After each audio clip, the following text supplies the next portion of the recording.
Hi. Hello, everybody. Thank you for coming to my talk today.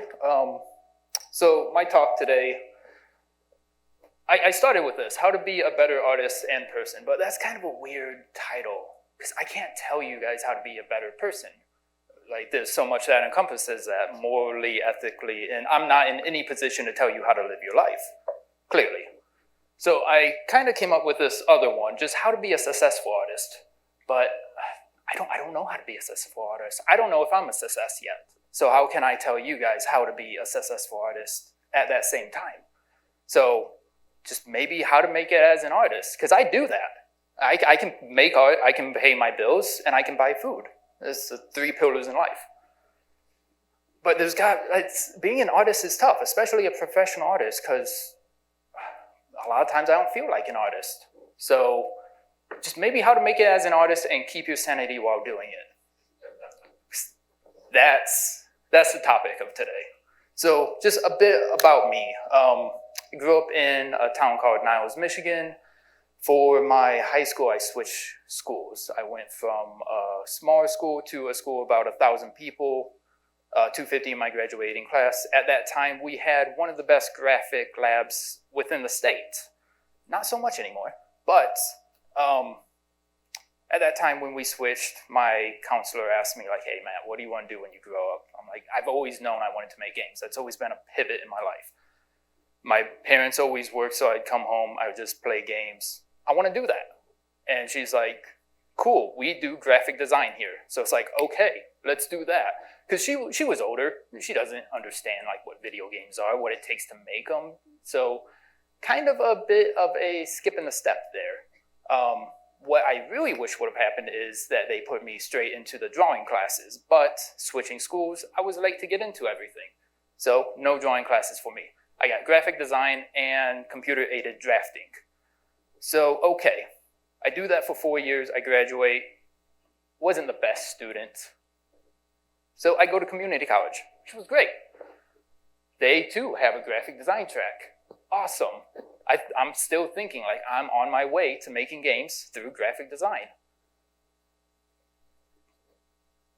It was later that I learned that Ferris had a joint connection with the school in a way. So I started talking to the Ferris representative there, and that's when she told me, no, you need to be in Grand Rapids. So it's like, okay, I'm gonna go do that. So that's what I did. I applied, I got in, I talked to her, like I got my packet, everything was all set, drove up one summer, and we got the classes all in order. Oh, I was also finally able to take drawing classes at SMC too. So that's one step. What I didn't know is I didn't need classes to draw. You don't need that. You just draw. Pick up a pen, pick up some paper, and you're good to go. Start drawing. So that's when I joined DAGD in Ferris in Grand Rapids. That first year was quite a trip because I was still living back in Niles, Michigan, and I worked full-time at just a little grocery store we had down there. So I would work 5 straight days, 8-hour days. On those 2 days off, like Tuesday, Wednesday, or Wednesday, Thursday, I'd get all my classes scheduled just for those 2 days. So I'd drive up first thing in the morning. A couple times my car broke down. It happens, you move on. I do my 2 classes, I get a hotel room, and then I do 2 more classes, drive down. The next day, I'd be back at work, doing homework after work, drawing in the break room, doing whatever I had to do. So that was pretty tough. That first year, though, I did meet my now wife through DAGD. I sat next to her in my first class of my first semester. We got a little bit into our relationship, started staying more with her. That next year, I moved in with her once I finally moved up to Grand Rapids. Really cut that commute down quite substantially, I'd say. So, yeah, the second year, that's when I met a good group of guys that I still consider my best friends. And we'd all hold each other accountable. And that group grew as the years go on. All you guys have Discord now and Slack. We didn't have that back then. We had Google Hangouts. We would just video chat, share our screens. And that was it. That was every night. We'd go to work, pay our bills, work together every night. We'd also schedule our classes all together. I'm gonna take a drink real fast. So that was my second year, getting more antiquated into that. That was also the year that I became a conference associate at the Game Developers Conference, a pretty big feat then. It still is. And what that is, the Game Developers Conference is in San Francisco. It's a week long where all the studios of the world come together. They give talks, all the big producers, all the big companies, they have their booths. They give out free t-shirts. I get my whole wardrobe there. It's a great week. It's also the biggest networking event that you can ever have. And it was fantastic to be able to get in that and be a part of that. And I've done that for 6 years now. It's a fantastic way to do it. It was then that I had learned that you don't just make games, you make certain parts of games. Games get split up into different roles. Because all I knew was graphic design. What do I know about making games? So I learned then, like, hey, you can make characters, you make environments too. Hey, you can make guns. Guns are badass. I want to do that. So I started researching more into that. I learned more about that. So yeah, that really drove my passion then, because I came back home, started researching more of that, and I started kind of sculpting my classes all around that. I wanted to learn more hard surface stuff. I wanted to learn more theory behind guns. So any class that I had, if the project was open-ended, I tried to revolve it around that. It didn't always work out that way, but I tried my best. So that second to last one, always having a side project, that's very important, because something I learned when I was in community college, because in my time in high school, I also went to Andrews University. I took the graphic design courses through that. I don't know why I didn't become a graphic designer. I've got way more experience than I ever needed. But one thing the professor told me was, whenever they look at like portfolios and people's work, they always see the same things pop up from everybody's work. It's always just that same graphic design bee or workshop or whatever they did. So it was important to start doing more side projects, so my portfolio just wasn't all schoolwork. So that's what I did. I started making like a World War II grenade, a Mauser C96, just different things revolving around that. My senior year, I did my capstone, and I also did my internship at the same time. That was fun. And that was the year I found out about anxiety. That was not fun. So, yeah, I finished my internship, I graduated, did my capstone, all was good. After college, I kept doing some contract work with Crimson Moon Entertainment. They make the iGun Pro app. It's just that little thing up there. You bring up the gun, you tap the screen goes bang, all good and done. They wanted to pay me to make models for them. Who am I to say no? And it was a former DAGD graduate as well. But it was actually my internship's boss that knew him as well. And that's how I got that connection. So it was perfect. And I did that for about 3 or 4 years. Might get into that a little bit more. And then I started at Darfur Creator, where I currently am. But I didn't stay there. I only did that for around 3-ish months. My best friend from college got me in there. They had a lot of work, so they needed somebody who would just come in and do the work. My buddy was like, hey, I know this guy. They're like, great, bring him in. I came in. No interview, no calls, no nothing.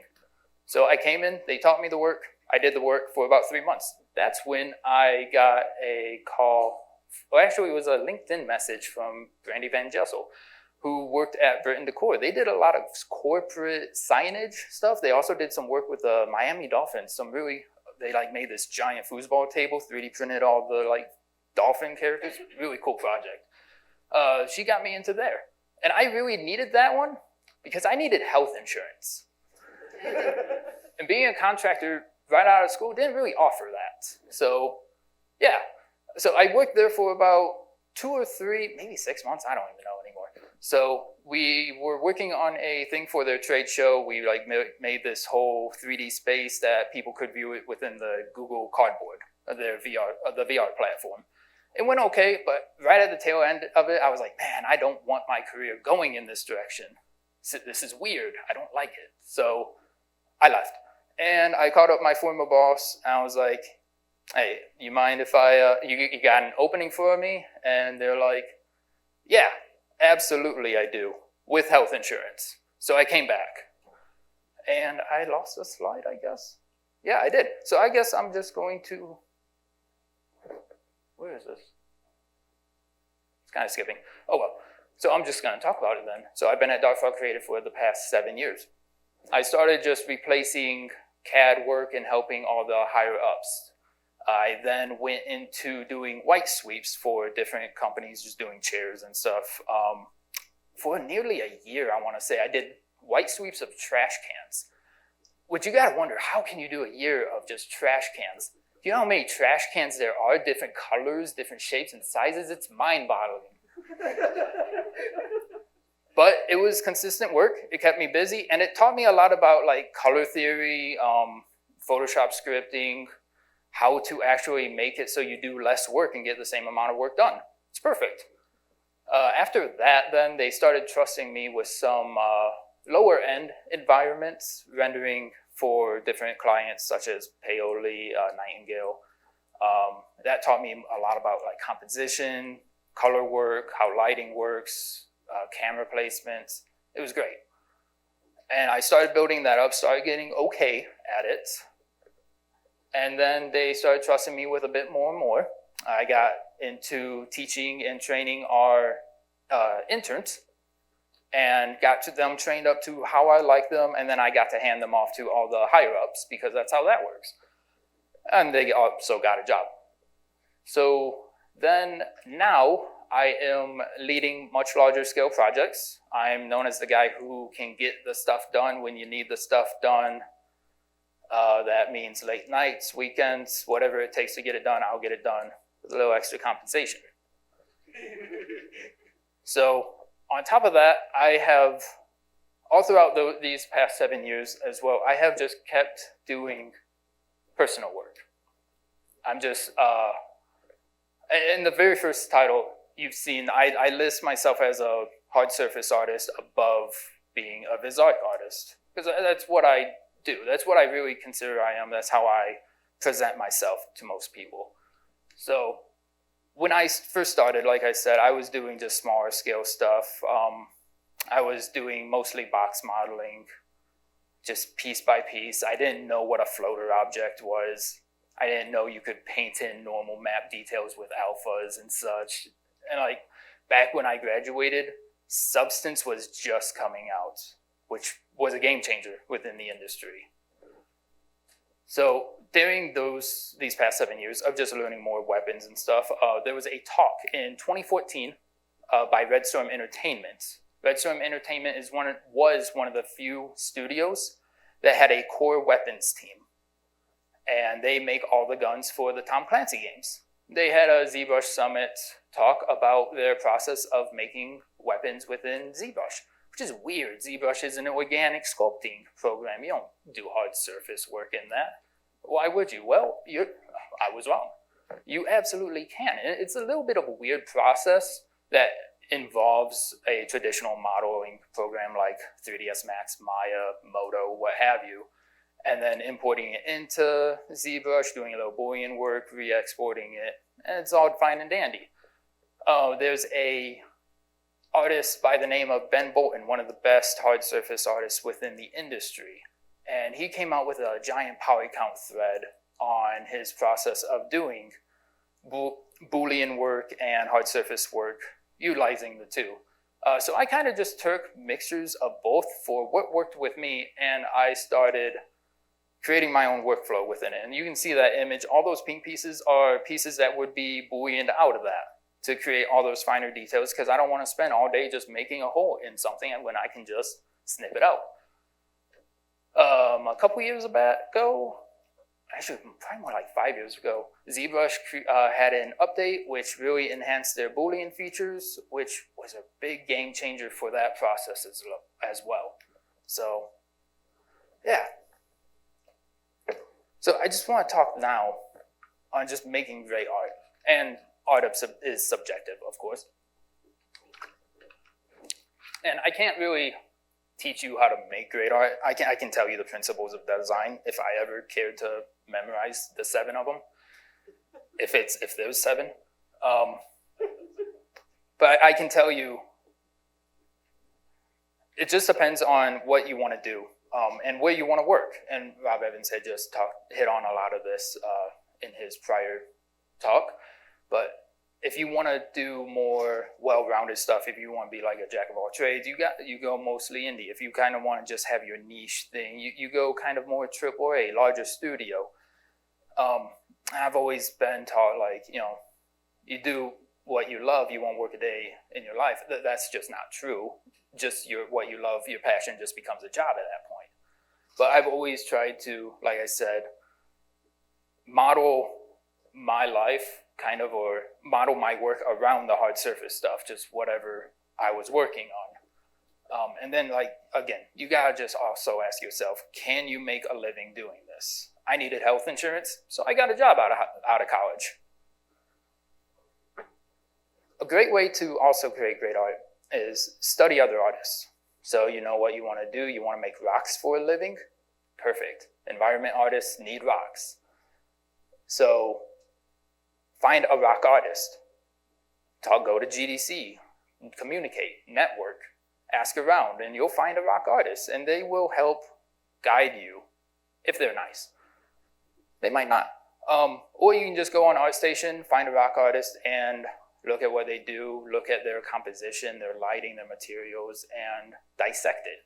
Also, ArtStation is a great resource for tutorials, different talks, workshops. ArtStation's really up their game with that.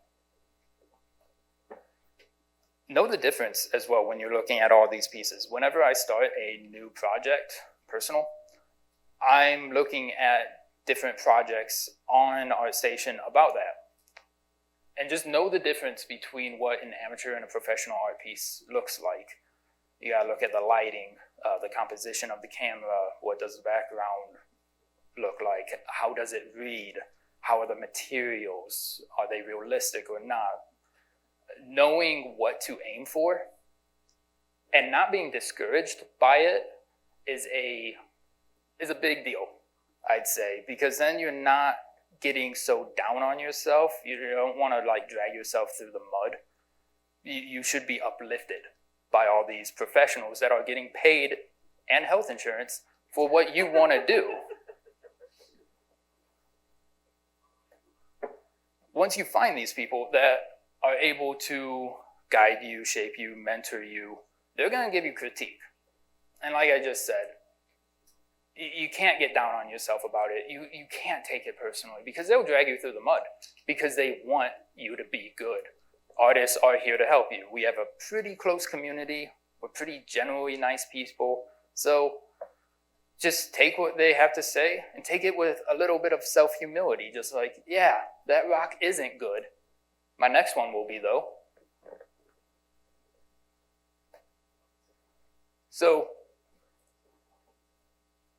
this gets a bit into more of my personal journey, especially these past few years dealing with COVID. I consider myself a bit of an extrovert people. I like people, mostly. So COVID being locked up for the past 2 years, it's kind of affected me. I know a lot more introverted people have liked it, and that's great. I'm happy for them. So like I said, back during my internship, I realized I have anxiety. And I did what any other responsible adult would with health insurance, and I went to a doctor to talk about it. Except I didn't do that. I just let it fester. So it started during the internship when I was actually getting some real work. I wasn't in school. I was actually doing work with a business that affected the business. So I actually have a play in how this business works. And my internship was just a very small studio, just a few people. So I knew anything I did would have a larger play than a larger studio. That kind of messed with me. At that time, my family was also going through some issues I'm not going to get into. And the whole time, and even the few years past, when I started working at Darfur Creative, huge imposter syndrome. It's like, how am I doing this? How am I making a living making this art? There's no way I'm good enough to be here, because I've always been down on myself. I've always been a huge self-doubter. I'm my own worst critic at the end of the day. On top of all that, I also had a pretty bad caffeine addiction, and everybody loves coffee, right? And like nobody thinks of caffeine as a drug, but it is, just like sugar is a drug, whether or not you know it. It does have effects on your body and your mind. I was drinking a pot of Death Wish coffee a day, the most caffeinated coffee bean out there.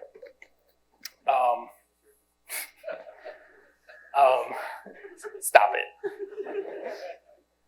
If I went without it, I'd just have bad headaches. And all this stuff just kind of dwindled my ability to make great art at home out of my job. I drink so much coffee in the morning. I'd have a bigger lunch. I'd have an afternoon crash, which would require more caffeine, more Red Bull, just to get through the workday. Then I'd go home. I'd crash again. I don't want to do art. It happened. Studio deadlines also exacerbated this. Like I said, I'm the guy who can get things done. That's a lot of responsibility on my shoulders just to make sure that all these deadlines are hit. If I don't hit the deadlines, it puts everybody back. People lose money. People aren't happy with me. I want to make people happy. I'm an artist. I want my art to convey emotion, happiness. So that's when COVID happened, about 2 years back. We all became a more hybrid model of studio, and kind of all just happened at once. I mean, we all saw the news articles. It took a couple months for it to get to the US, and then we all went home, and we didn't leave for about another year, except to get groceries. There was a few times I had to go into the office just at 9 o'clock in the morning, streets empty. It's the most surreal thing. So from that point, I wake up, drink a pot of coffee, I go to my computer, and I'm staring at the same white wall that's behind my computer for months. It kind of gets to you. And like I'd be in Discord with my coworkers, we'd all screen share, but just that loss of human interaction kind of gets to you. So I was getting a little bit stir crazy, just a little out there. That also brought on a bit of depression too, because I'm just in my apartment. I play video games. I'm a computer guy. I don't go outside, right? But then that also brought on the seasonal depression coming in the winter. And that didn't go away for quite some time. I've always considered myself a little bit of a avid drinker, mixologist to say. I like the art of mixing drinks, but that became a bit too self-reliant, I gotta say. So I was kind of drinking more. Became an everyday thing just to kind of get through the evening until the next workday where I can continue making that health insurance. So there came a point, it was about a year ago now, where I was playing World of Warcraft, and I'm not saying that had a part in everything, but it might have. So I kind of went on a bender one Friday night. I always do my grocery shopping Saturday morning, and I was feeling it from that bender. So I looked down that aisle of all the good drinks that I loved, and I did not want that. I felt sick. So it was just like, that's it. I'm done. I don't want to be unhappy like this. I got to change something. So I quit drinking a year ago. And no, you don't have to, but thank you. Wait, did this? Oh, there we go. Okay, so yeah, stop drinking. That's when kind of things started going uphill for me as well, because I realized that, and I had spoken with my wife about it. We had quite a lengthy conversation on just who I had become, during those past 5 years at Darfur, the anxiety was doing to me. I was having mood swings. I was just downright unpleasant to be around a lot of people sometimes. So I talked with my boss, and I was like, I'm going to go to a doctor, like a responsible adult with that health insurance that you give me. And I'm going to talk to him about this. And he said, man, I am so happy to hear that from you, because you are an amazing artist. You do wonders for our company, and we want to move you up, but this is just one of those things preventing you. So talk to me again once it's all settled out, and we'll see what we can do for you. So I did that. I went to the doctor, talked to him about the anxiety and depression. I got a little bottle to use whenever I feel a panic attack coming on. I've never had to use it, because just knowing that it's there does a wonder for you. It's a support. Instead of using alcohol as a crutch, I can now actually do something responsible as a crutch. That's great. A month later, I took a 1-week vacation from work, and I've never really taken a vacation from work. I've always gone to GDC. That was a week away from work, but I was working GDC. That's a lot of work on top of itself. So I took a week off work, and I just stopped drinking coffee entirely. And I endured those caffeine withdrawal headaches for a week, and it was not fun, but I did it. And now I don't drink coffee anymore. Don't clap. So that was like the first big change to myself, what I knew I could do to have some kind of positive influence just through what I was intaking into myself. So after that, I started, instead of, having coffee to wake myself up every morning, I was like, all right, what else can I do? I'm not a morning person at all. I married somebody who is, which kind of makes me now a morning person, but an unhappy one at that. I don't want to wake up at 6 a.m. I want to sleep in. So every morning, I started working out. Just doing some stuff around the house, just like some simple free weights, some push-ups, just something to get that blood moving, to wake myself up. And then I would start my day. Throughout the day as well, I would just get up, start moving around, do more push-ups, because we as 3D artists, we sit way too much. The 3D artists, programmers, anybody in game design, just as a human race, I feel like we sit way too much. You gotta get up and move around. And this started doing wonders for myself as well. I also changed my diet, how I was eating. No more big lunches, no more afternoon crashes from eating a double cheeseburger and onion rings and a beer. It's just out. Every morning after my workout, I have a protein shake, just fruits and some stuff I would throw into a blender. Worked great, it filled my stomach, gave me the sustained energy I would need throughout the morning. For the lunches, then I'm eating just fruits and veggies, apples, grapes, carrots, whatever. Sustained energy throughout the rest of the day. No more afternoon burnout, nothing. So, nope. That then allowed me to have the energy to continue my work into the evening when I wanted to keep working on my portfolio, keep working on my self-art, and keep doing the things I wanted to do. I was no longer crashing. I was no longer having those mood swings. It was pretty pleasant, I'd say. Once summer hit, once it got a little warmer, I started going outside more. Started seeing that sun, which is kind of scary, being so locked in for so long. I started running in the evenings. I could make it, 30 seconds at first, but I eventually hit doing a 5K.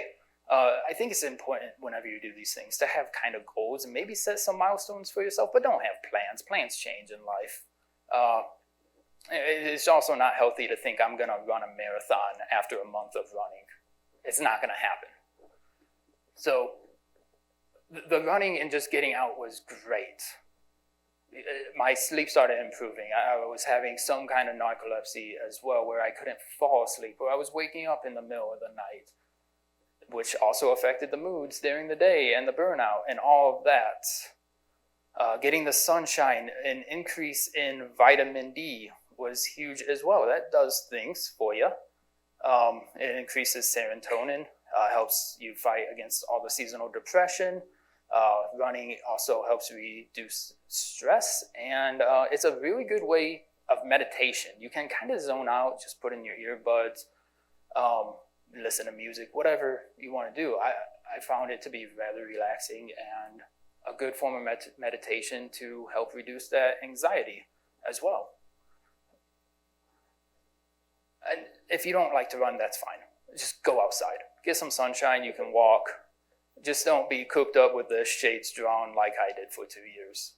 So I guess in conclusion for this whole talk and the past kind of 2 years of my life, I can't teach you guys how to make better art.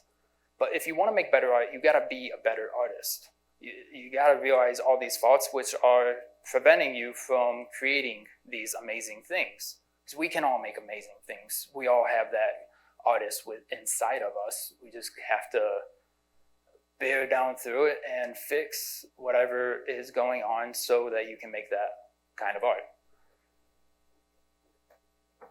If you change the process, you change the outcome. There's a quote by Mick Gordon during his 2017 GDC talk. If you don't know, Mick Gordon made the soundtrack for the Doom game.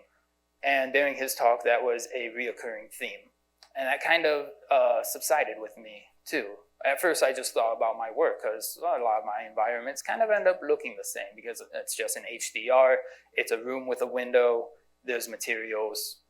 It is what it is. But you change the process, you change the outcome, depending on how you make the materials, the lighting. But I kind of took this a step further. There was things in my life that wasn't working to prevent me from creating that art, from being a great artist. So I changed it. And now I'm able to make great art and do the things that I want to do. I have taken back control of my life. And I guess the whole point for this is that we as artists are always going to find these hurdles and boundaries, especially as college students. But whatever it is, there's always a healthy workaround through it that you can propel yourself through it and get back to being the great artist that you are. Thank you.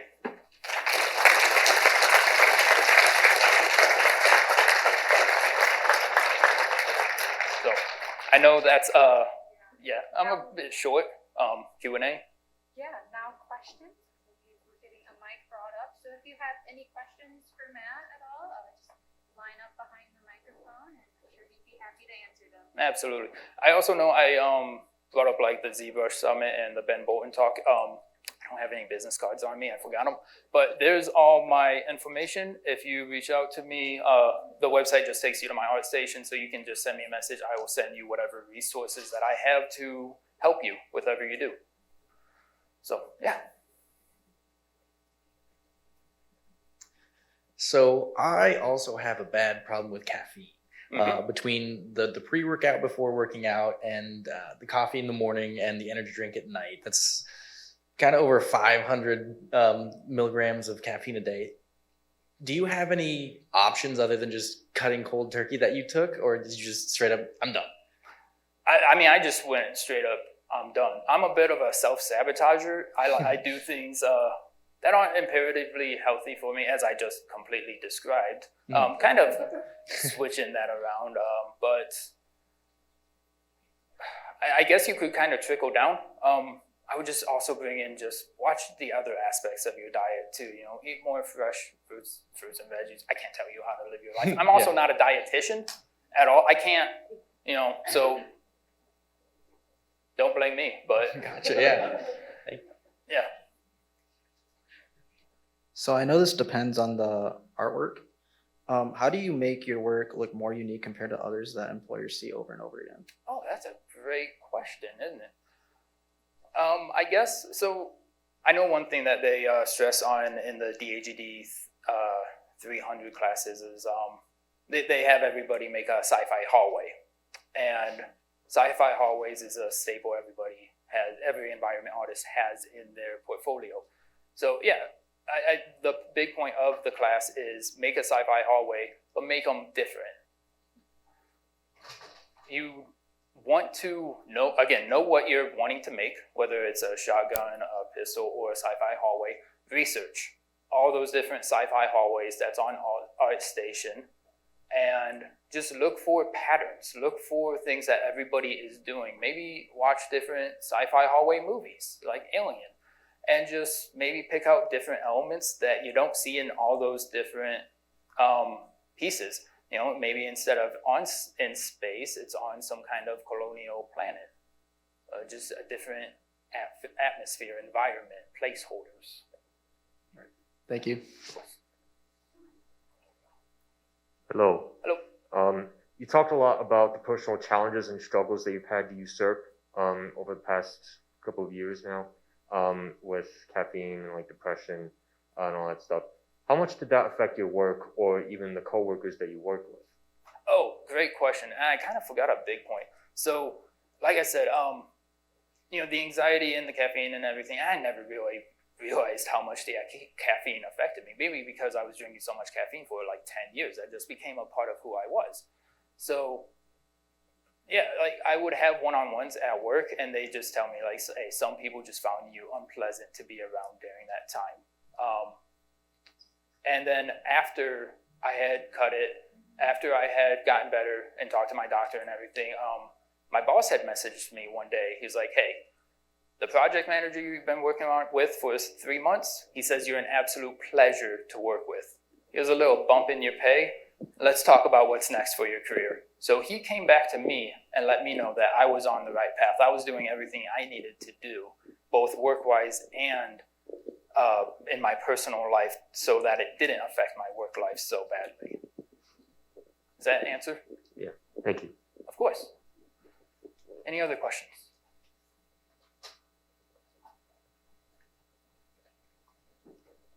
So I've been kind of going through the same journey you have, not to the same extent, but I could definitely relate to that seasonal depression crap. And it's been pretty bad that I haven't been showing up to my classes and such. Yeah. So, and then I did realize that, self-help and hygiene and like eating healthy and all that crap does help. And I've been working on it, and I've been doing better. I have been feeling better for sure. Absolutely.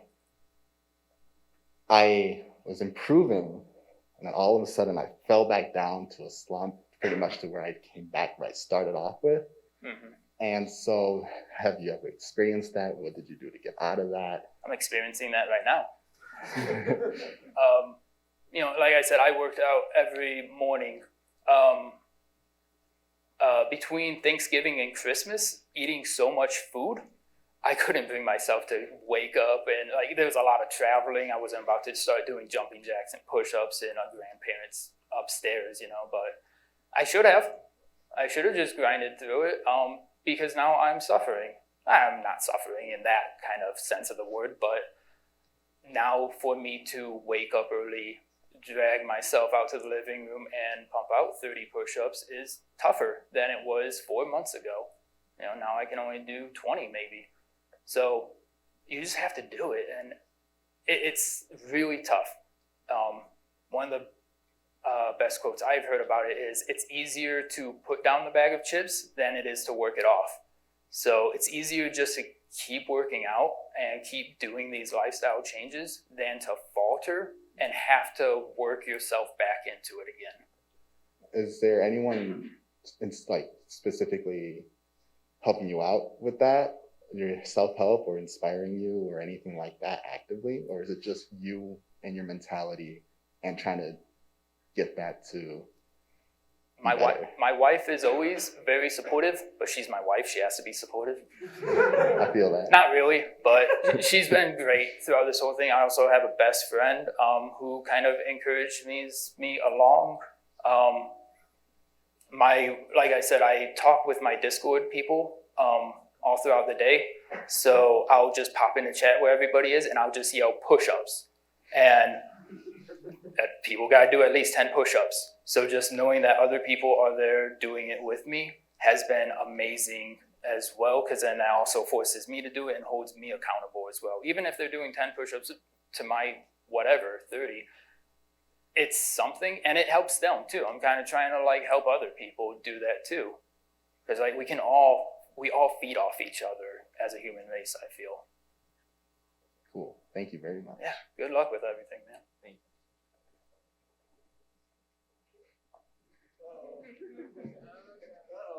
Hey man, I think I empathize with you on various levels here with caffeine addiction and drinking habits and whatnot. I don't drink, but I was a smoker back in the day, and I used to chug about 128 ounces of Monster a day. And no joke. I was a miserable person, yes, in my past life, and I lost many friends because of anger issues and you know what caffeine does to you. Because I used to play video games at around 2 a.m. with my friends, and specifically MOBAs and anger, and yeah, I don't have any friends. Now I have my students who play video games with me, so I have a reason not to scream at them or get angry at them. So, yeah. Like you, I have a wonderful wife who's helped me quit those habits. I am now tobacco-free and monster-free, I should say, for over 2 years, and it's helped me a lot. But there's a running joke / reality in the DAGD program, and I swear to God, if anybody says DAGD is pain one more time now. So it's that mental thought that we bring to class. I know a lot of speakers today also have talked about this. There's this grind of work. It's our responsibility. There's these due dates, deadlines that we have to meet. And there's a lot of work that we will have to end up doing end of the day and then only decide to go to bed. And that grind, you know, it drains us so much and drains our students also so much with homeworks, assignments, and so many classes parallelly they're taking, like four or five DAGD classes a single semester. We faculty, we understand that drain, but there's this mental preparedness, I should say, or a thought that speaks to us ourselves. Oh my God, I'm draining so much. And I cannot do anymore. I feel like giving up. No, I want to sleep. I am like this. Maybe I'm lazy. Maybe I have this disability. Maybe, how do you suggest we change that thought process in our students? So it sounds like you're speaking more on like the imposter syndrome as Yeah. well. The way I got through my imposter syndrome was I realized somebody wants to pay me and give me health insurance for the work I was doing for them. And I kind of had to tell myself just over and over and over, like, they want to pay me. They keep giving you raises. They're throwing money at you. You got to be doing something right. Yeah. So just keep doing it and keep receiving those positive phrases and like take them personally. Because like I said, I'm my own worst critic. I used to take any critique way too personally, but I would never take that phrase personally. Why is that? I was self-sabotaging. So just realizing that and just working through that, I guess. Yeah. Yeah. I understand. Yeah, good luck to all DAGD students, and let's not feel that pain, okay? We are Yes. here to pursue our dreams, and let's pursue those dreams, guys. Yes. Come on. Yeah.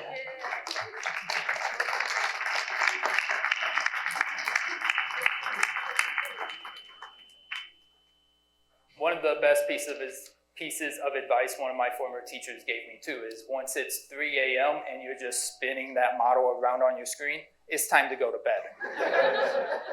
That teacher was Rob Evans.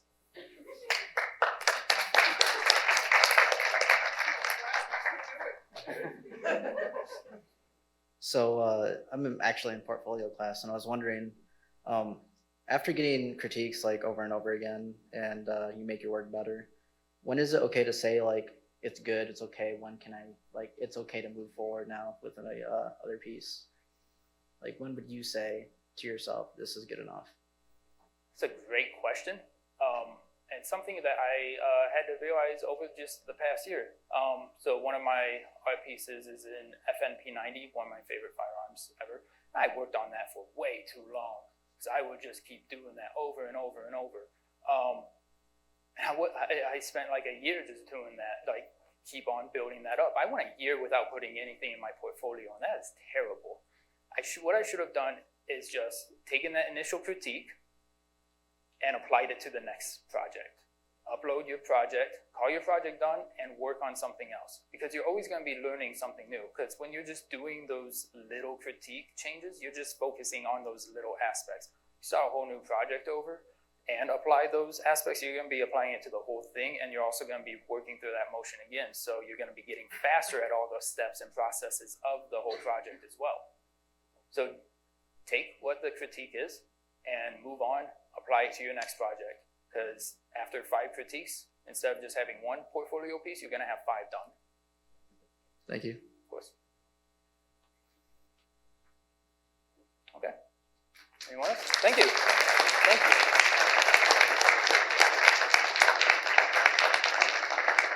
That's my information. Feel free to send me. Okay. Talk to me if you want my information. You can send me your portfolio. I'll give you a self-critique. Ask me questions. Do whatever. I'm very friendly about helping students and such. So feel free.